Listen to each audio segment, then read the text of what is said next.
Welcome back to the QL Experience. I am excited to be at the Governor's School right now in the middle of downtown Greenville. As you can see beside me, she is one of our hometown sisters, one of our hometown friends, Danielle Brooks. Welcome back to home. I'm so happy that you're here. I'm excited to be here with you. Of course, we've seen you in The Color Purple. Of course, we've seen you in The Orange is the New Black. But recently we saw you as you announced the Oscar nominations. Yeah. Now, that was crazy for me because I remember when you got nominated for an Oscar, but to be able to be there to announce the Oscar nominees, what did that feel like? I felt like I hit the jackpot. They see you, girl. Yeah. It felt really good. I was super excited to get the call that they wanted me to do that because, it just definitely keeps reminding me I have a place in Hollywood. Absolutely. And of course, you're here for the CCC monologue competition. Yes. I'm excited about this. I mean, the kids are ready. The kids are going home with a cash prize, though, too. Yes, a lot of cash money going out today. I ain't a teenager no more, but I wish.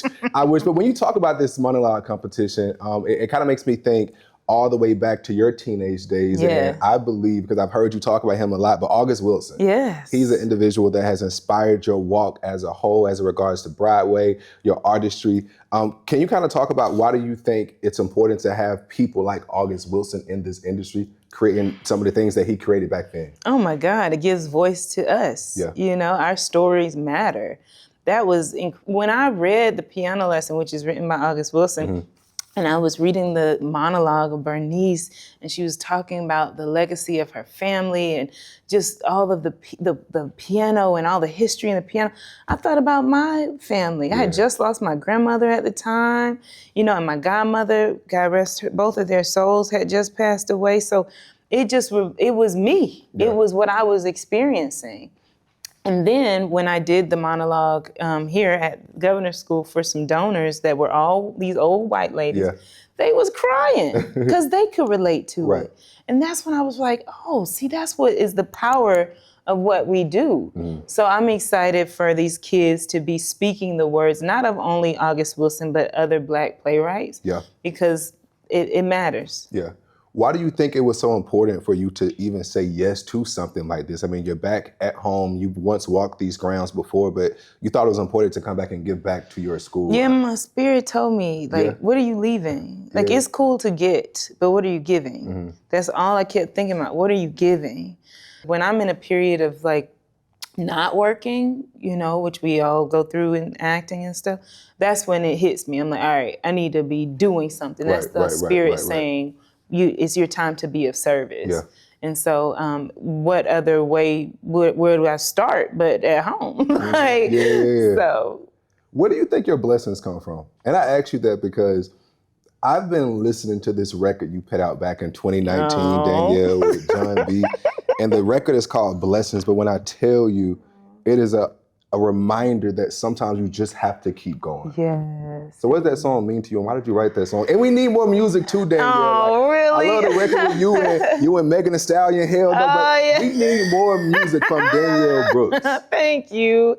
I don't know if you talking to me, because that's been hitting my spirit a lot lately. I'm like, do I need to be doing this? But because I don't want to. Why not, but though? It's a hard business that I don't quite understand. Y'all, musicians stay up late. I don't like to be up till no 4 o'clock. But I do like performing. But it's just it's a different ball game. Yeah. But maybe I will. But Blessings, that was really birthed out of reminding myself when I feel that my cup is low, it's actually not. Yeah. We got to count them. So that's what that was birthed out of. Well, I'm excited to hear more music from you. I mean, she said maybe, so we shall see. Maybe you'll stop by the block and give us an exclusive. Maybe. I don't know. We shall see. But what are you hoping that these young people leave with tonight when they leave this monologue competition? Win or lose, what do you hope they leave with? Inspired. Yeah. I want them to feel seen. I want them to know it is possible. I want what this place gave me, South Carolina Governor's School, where we are right now, was my first yes. And I want to give that to them. Yeah. They said, yes, I see something in you. I see the potential. I see that you're capable and you're talented. And that's what I want them to know. You can do this. no dream is too big. Absolutely. At all. Yeah. And I'm sure you see as you come back to Greenville that Greenville is forever evolving. You see the Black communities, the white communities, the Hispanic communities, and there's young creatives that are all trying to figure out space in this thing called artistry as a whole. When you think about diversity in this area, are you proud to see what has changed as regards to 2026 and seeing all of the different races come together, and we're seeing Broadway plays together with people from all types of walk of life now? I need to go out more. You gotta go. Listen, but Greenville is a hub of so many young creatives, and they're everywhere. I just be in my bubble sometimes. I need to go out more. You got to come outside. I need to come out with you. Yeah, you tell me. Come on outside with me. Yes, because this is a new experience for me. And a lot of times when I come home, I'm home for a day, I'm home for 2 days, and I don't go out that much. Right. But you're right. The things that I have seen, I remember walking with my dad on a Sunday, and there was an arts music, like a festival happening downtown, and all these artists, and I was like, wow, I ain't never seen this before. I'm like, what is going on? So I'm just, after South Carolina, I moved to New York. Right. So when I think of diversity, that is a whole nother ball game. So you educated me on what's happening here, but I'm glad to hear that is definitely. Listen, Danielle. One day we got to plan something. We'll bring the cameras with us and I'll take you around like the who's of Greenville, Spartanburg. Please. Yo, don't forget, check out the QL show in your car. You know I'm on your radio Monday through Fridays on The Block and B93.7. If you're listening to me on The Block, you can check me out Monday through Fridays, 3 o'clock until 7. And then if you listen to me on B93.7, you can check me out 7 o'clock until 10 midnight. Tell a friend and tell a friend. The QL show is live on your radio weekdays. At what point did you feel like you stopped waiting for permission and you started creating lanes for yourself? Because, just to see this lane you created for these kids, I just can't wait to see what tonight brings them. Thank you. I think probably right after I got nominated for an Oscar and had that experience, I have this necklace that says nominee got, because I've been nominated for it's on the mic, sorry. I've been nominated for everything. So I kind of felt like, okay, there's more. There's more to do. Right. So what else are you going to do? Yeah. And to me, that's creating. It's time to step in my own lane and do the things that I want to do and not wait for permission. Absolutely. And I might not get it right. And that's okay. But we don't, you know what I mean? We don't ever always get it right on the first time, though. Like sometimes you got to keep going. Trial and error sometimes. And that's what I hope for these kids, that they understand that. There's no right or wrong way to do life, but just got to throw yourself out there and see how the paint lands on the canvas. Absolutely. Listen, family, Danielle Brooks in the building with me right now. I ain't gonna lie, I was so excited when your publicist team reached out yesterday. They was like, hey, Danielle wants to meet you. Would you like to have a conversation? I said, absolutely yes. So I moved everything out the way to come see you. But I'm excited about this monologue competition. I can't wait to see what it does for the Greenville community. I know you're gonna come back and do more inside this area. And I look forward to, as you expand and what you're doing, who's to say that kid that wins is going to come back on your show? Yeah. Thank you again for being a guest on the show. And thank you for your support Absolutely. on this. I really do appreciate everything that you're doing and helping me get this word out. It means a lot. Welcome back to the QL Experience. You know how sometimes life pushes you into a different direction you never saw coming? Well, that's exactly what happened to our next guest, Lovely Big O. She's a comedian and radio personality, and after more than just 20 years at her main job she thought was her calling, she faced a sudden career shift. But sometimes when one door closes, God always opens another. And for her, that door led to WSPA Plus. In this clip, she's sharing what that pivot really felt like, how she leaned on faith, and the lessons she's learning along the way. Catch the full conversation on her show, G-Race with the Lovely Big O, streaming on the WSPA Plus app. But here's a taste of her story live on the QL Experience. How did your faith, you believe, influence what you built over here at G-Race with the Lovely Big O? Well, I'll tell you this. Me being who I am literally changed my life in so many ways. Even when I first got a text from our boss, Dave, and then talking with the sales rep, Jay, and then actually meeting Melissa, the angel, and being in that room at that time when they bought up the actual podcast is something that she actually said that she wanted to do a long time. And she said these words to me. She said, have you ever wanted to do something and you've been praying and talking to God and you stop and you don't do it, and then he comes back and tap you on your shoulder and say, hey, you're supposed to be doing what I asked you to do. She said, and then you finally be like, okay, I got to do it. That was her thing of saying it was a but God moment. Yeah. At that time of being in the room, no only person that knew that I was going through what I was going through was Jay. I hadn't told anybody. I didn't even share with them. It was just me to come in and talk about an opportunity to do a podcast. And I was all for it while I was looking still for a 5-day a week, 40-hour a week job. I was still doing that. I just thought this was something for me to pass the time as I was trying to still find a job. So to be able to sit in that room and to hear what her vision was, Yeah. it was nobody but God. At that moment, I began to cry in the room. Yeah. I cried in the room because of what she was saying she wanted it to be. And then when we were talking about names and it was G Race with the lovely big O, that's when I left, because I've been having to walk in grace. Yeah. I've had to extend mercy to a lot of people that I wanted to go like, ugh. But I was like, okay, God, you said grace and mercy will see me through. And I have really trusted and depended on that. So with God's grace, do you feel like you're more aligned now than when you had the security that you thought you needed? Ooh, QL, let me tell you.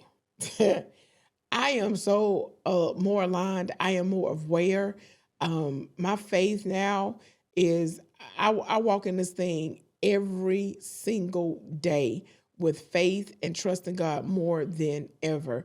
My prayer life, my reading of the word is more aligned. I don't let my feet hit the floor without saying, God, I thank you. I mean, CPAP machine on and everything. It can't even say a word, but God, I thank you. Let me ask you this. What is like one of the funniest prayers you prayed to God when you were going through that season? When I was going through, I just stood there. I was in the middle of the floor. I was in the middle of the floor, just got out the shower, and I was like, you see me? Do you see me? I know you see me. I'm laying naked before you. You say come naked. This me naked, fully naked, flesh and all. You don't see me down here. I have applied for 5,697 jobs and nobody was saying anything until Melissa, also known as Mel, stepped in. And they don't even know that after we came to WSPA, because I thought it was just a podcast in the radio station. When she said, can you meet me here? We're going to do it at the I said, what? She said, oh, yes, it's going to be a digital podcast. Like on TV? She said, yes, it's going to be on TV. I went out there and tore the concrete up at WSPA. They got so much Holy Ghost blessing stompings going on out there. We're going to have to pull that footage. We're going to pull the footage. And you'll see where I done shouted, snotted, cried all down this concrete. Yeah. It was life-changing for me. And did I expect this? Absolutely not.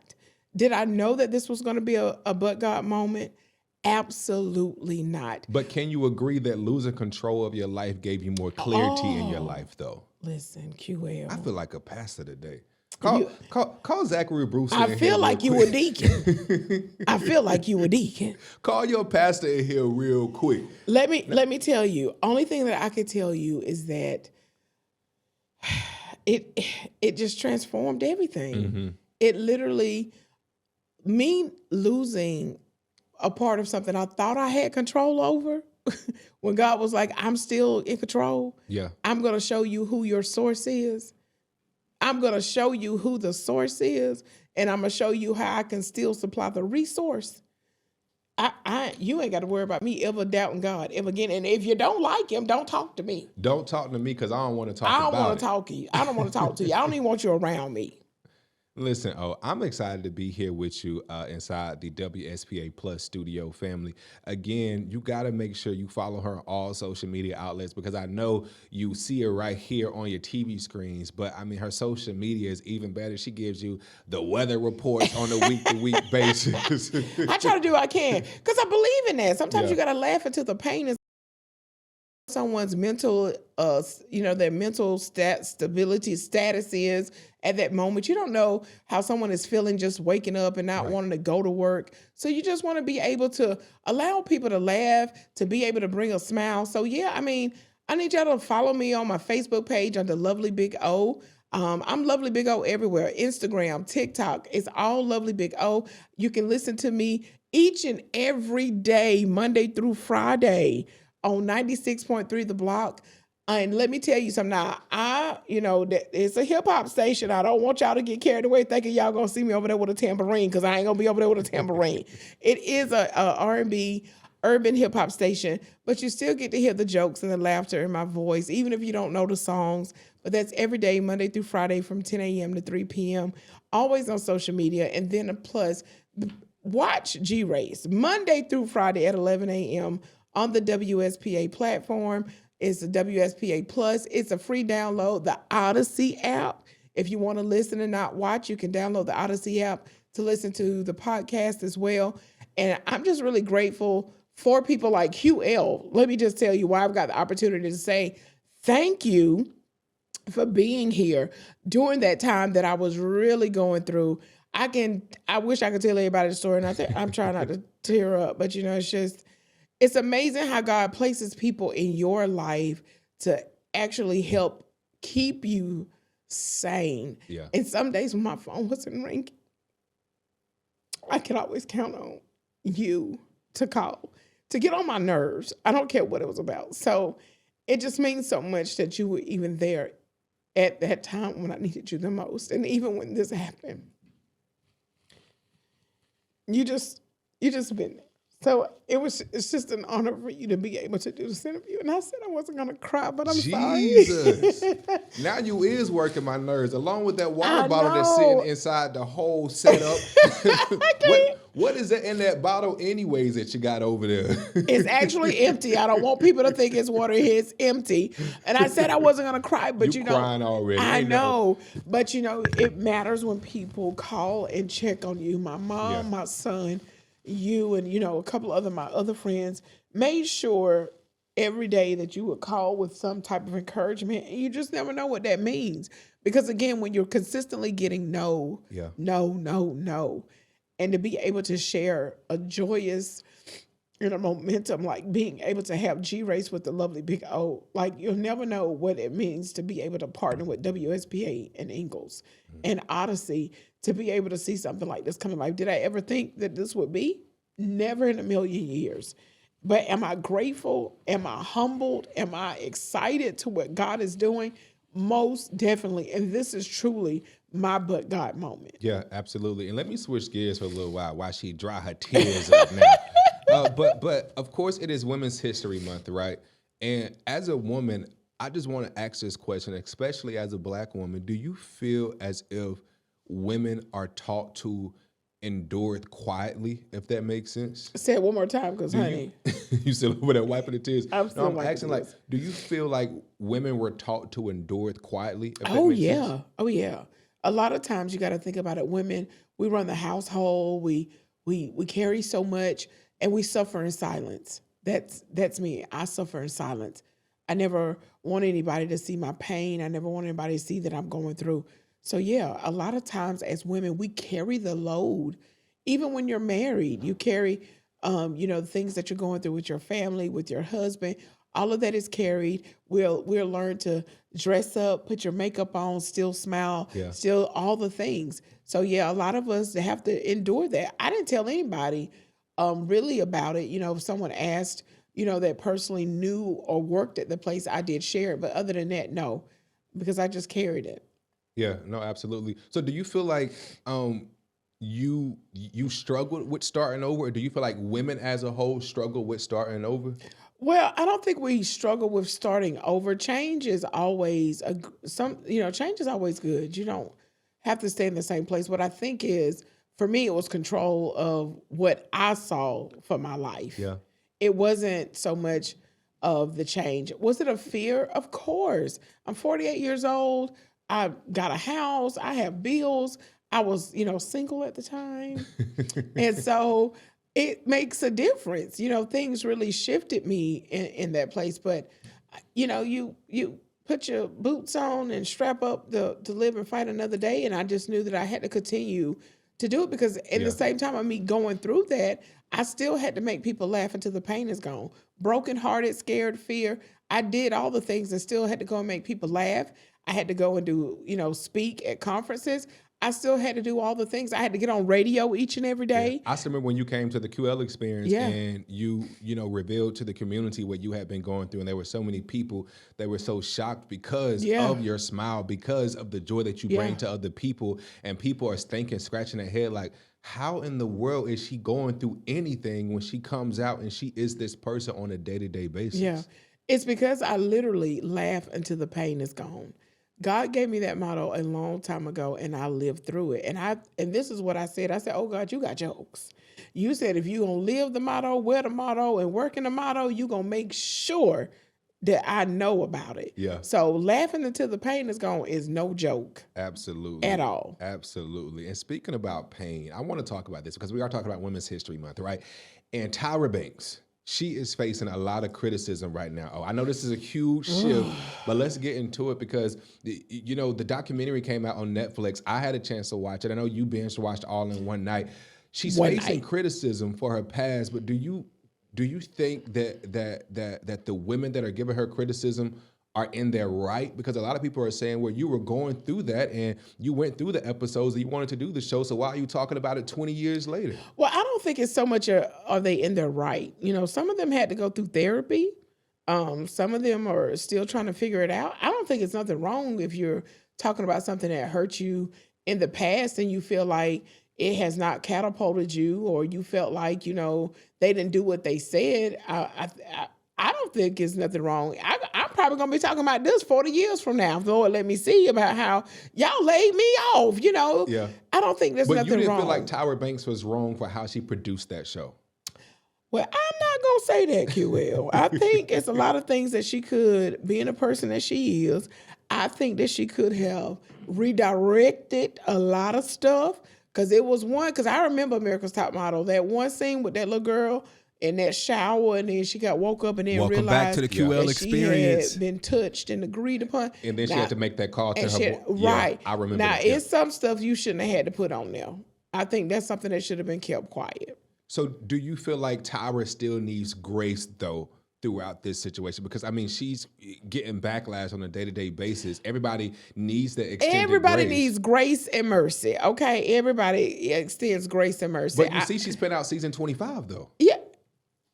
So it was her vision and her baby. Yeah. Yeah, it's grace and mercy. Everybody needs. Do we all agree? No. I don't agree with everything that she did on the show. But it is her vision and it is her baby. That's where she started.